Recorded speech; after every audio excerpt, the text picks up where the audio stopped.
All right, welcome to the deep dive. You flagged the patch 25.08 notes for us. Good call. Let's get straight into it. Yeah, let's do it. Our mission here is basically to cut through all the details and figure out the real game changers in this update. The stuff that'll actually make a difference when you queue up. Exactly. We've got the official rundown, all the champion adjustments, item tweaks, even the changes hitting ARAM and arena modes. Right, and there's stuff on the ranked season end, new skins. And bug fixes. Can't forget those. They keep the game, well, running smoothly. Or smoother, hopefully. Yeah. So for everyone listening, we want to pinpoint the really high-impact changes, stuff that might surprise you and maybe shed some light on why these changes are happening without getting totally bogged down in the numbers. And a quick heads up right off the bat, if you've been climbing in ranked, Season 1 is ending April 29th. Okay, deadline approaching. Yep. So get those games in, and definitely make sure you've got those 15 wins needed for the victorious Twisted Fate skin. Oh, right, the reward skin. Good reminder. And interestingly, your rank isn't doing a hard reset immediately with the next patch. The actual rewards, they'll come a bit later, during patch 25.09. Ah, okay, so no need for that absolute last-minute panic on the 29th for the rewards themselves, just for the wins. Exactly. Gives a little breathing room there. Gotcha. And cosmetics, anything new dropping? Yeah. April 16th is the date. New skins, Sahn-Uzal Mordekaiser looks pretty cool. Then the Fatebreaker line for Tarek and Malzahar, and Fatemaker Gnosis too. Nice. Plus, the Reckoner Nexus finisher hits the Mythic shop on that same day. Okay, cool. But let's dive into the real meat here, the champion updates. Seemed like quite a few adjustments this time around. There are, and you can kind of see some clear strategies, some directions they're trying to push certain champions. Okay, let's start with Ahri. I feel like we've all seen those weirdly tanky Ahri builds cropping up. Are those going away? It definitely looks like that's the goal, yeah. They explicitly want to move her away from being chanky or utility-focused and back towards being a high-damage AP burst mage. So how are they doing that? Well, they're hitting her survivability. Her armor growth is going down. Yeah. But to push the AP side, her W damage is getting a lower base number, but a much better AP ratio. Its cooldown is going up, though. Okay. Trade-off there. Right. And her E, the charm, is getting a straight damage buff via its AT ratio. So less tanky, much more burst potential if you build AP. Makes sense. Maybe trying to make her riskier, higher reward again. Especially thinking about pro play builds. Could be, yeah. Makes her less safe, for sure. Okay, next up, Annie. Tibbers feels like the star of her show, usually. And it seems like Riot agrees, maybe a bit too much the star. They're trying to shift power back to Annie herself. How so? Her health growth is actually going down a tiny bit, but her Q and W damage, both going up, and her W cooldown is getting shorter too. Okay, more focus on her spells. What about Tibbers then? Is he getting nerfed? It's more of a shift. He's getting a new passive magic penetration aura, which is kind of interesting, actually. Makes his presence felt against tanks more consistently. There's always a but. But yeah, his flame aura damage and his auto attack damage are both being reduced. So Tibbers is still scary, but Annie's spells themselves should be a bigger chunk of her threat level now. Interesting. Might change how you play team fights with her. Definitely. You might need to focus more on landing her spells, not just relying on Tibbers burning everyone down. All right, Blitzcrank. Any good news for people who love landing those hooks? Oh, yeah. Good news. His Q, rocket grab, more damage.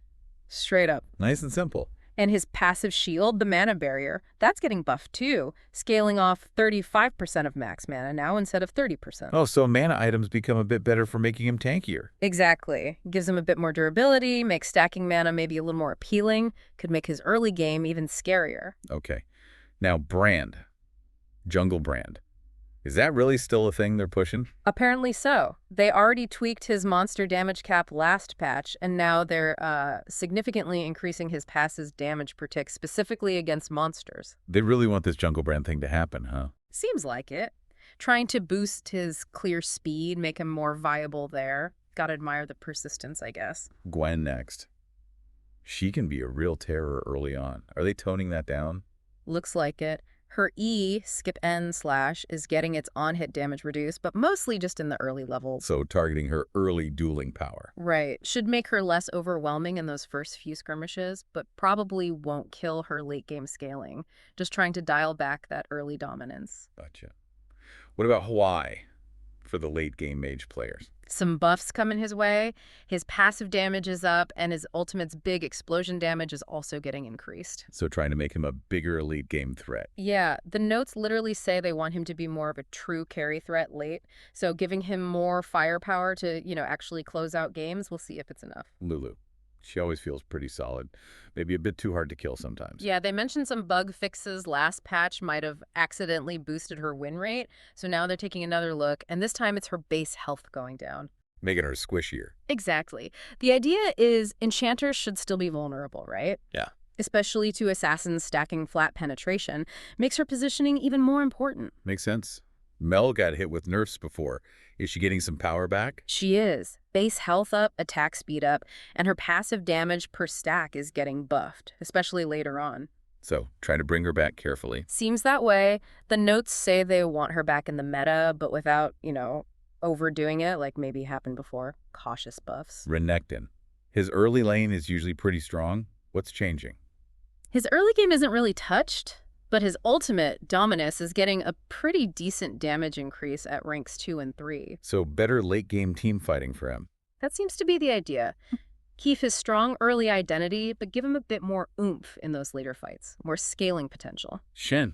He got some tower-taking buffs recently, but still feels a bit meh. Yeah, still lagging a bit, so more buffs. His Q slow when enemies walk away is stronger now, makes him stickier. Okay, helps in trades. And the cooldown on his W, his Spirit's Refuge shield thing, is coming down.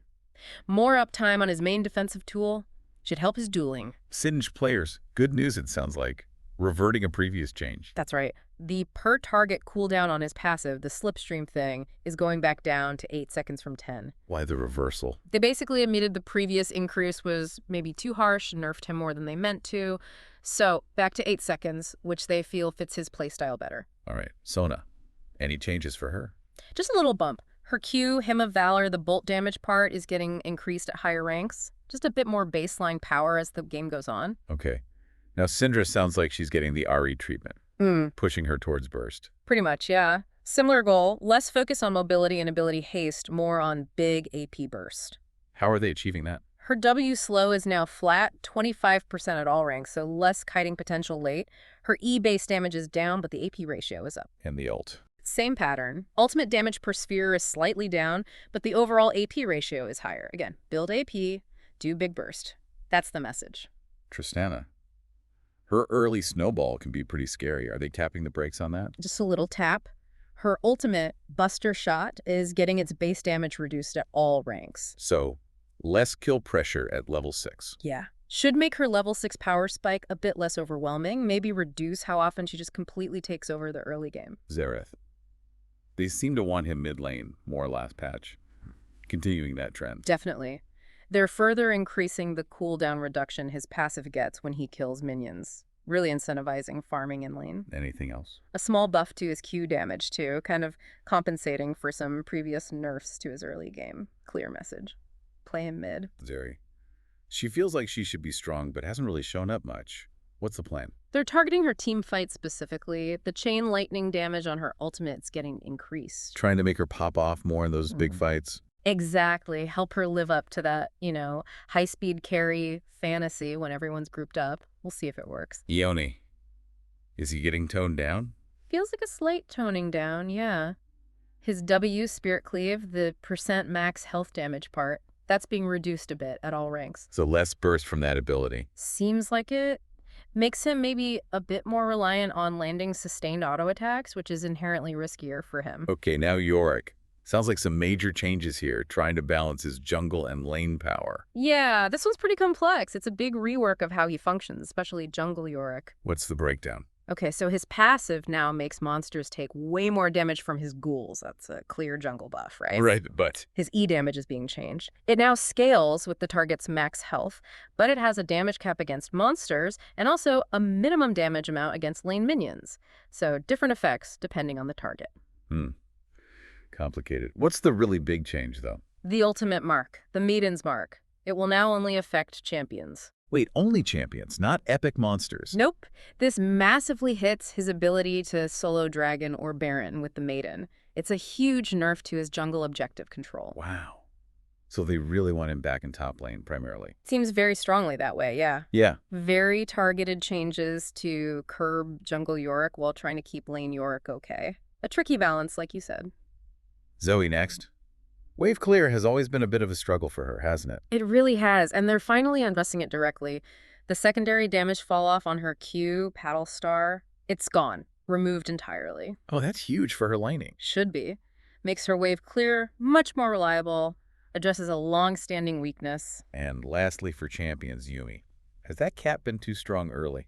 Seems like the consensus is yes. So they're reigning in her early lane dominance. Her passive heal is getting reduced at lower levels. And her shield. Her E-shield is also getting hit weaker early on. The goal is definitely to make her laning phase less oppressive, make her rely more on scaling, gives opponents more chances to punish her.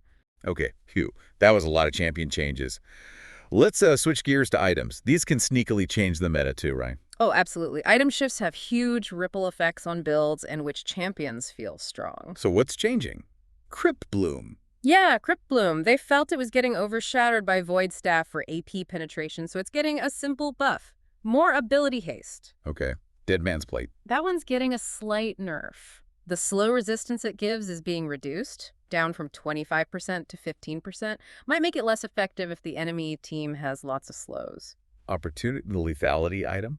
What's happening there? It's getting a bit of a shift. The base lethality is actually going up. Oh, so a buff. Well, yes and no, because the bonus lethality, it's passive, gives specifically to ranged users. That's being reduced. Oh, okay. So, better for melee assassins, slightly less good for ranged champs who are maybe abusing it. That seems to be the idea. Keep it strong for its intended users, curb it elsewhere. Makes sense. And Overlord's Blood Mail, the Just tanky mail. fighters. That one's getting buffed.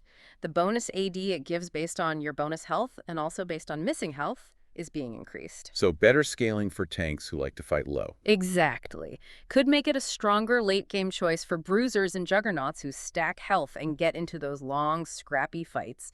Rewards that playstyle. Now, ARAM and Arena. Even if people don't play them much, the changes there can sometimes tell us something about general balanced thoughts, yeah. For sure. They often use those modes to test things or address specific outliers in those unique environments.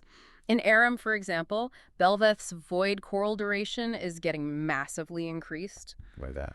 Probably to help her actually scale and become a threat on that faster-paced map where stacking can be harder. There are other tweaks too, like Lux's ult cooldown going up in Aram, but her overall damage dealt modifier is also changing. Lots of specific tuning. And Arena's still getting lots of tweaks too, right, since it's newer. Oh yeah, tons. Lots of champion-specific number changes damage, cooldowns, scaling for champs like Evelynn, Garen, Kassadin, Naafiri, and many others. They're clearly still fine-tuning that mode's balance. Any item or augment changes there? Yep. Changes to augments like and my axe and castle. Item tweaks too, like for Staff of Flowing Water and Turbo Tem Tank. And a big one, Warmog's armor now actually gives healing in Arena. Oh, wow. That could change things significantly in Arena. Could definitely impact sustained strategies there, yeah. And finally, we should mention the bug fixes and quality of life stuff. Not flashy, but important. Super important. These are the things that just make the game feel better to play, fixing visual glitches, weird interactions, unclear tooltips. They don't shift the meta, but they're crucial for a polished experience. So, okay, wrapping it all up, patch 25.08 brings, whoa.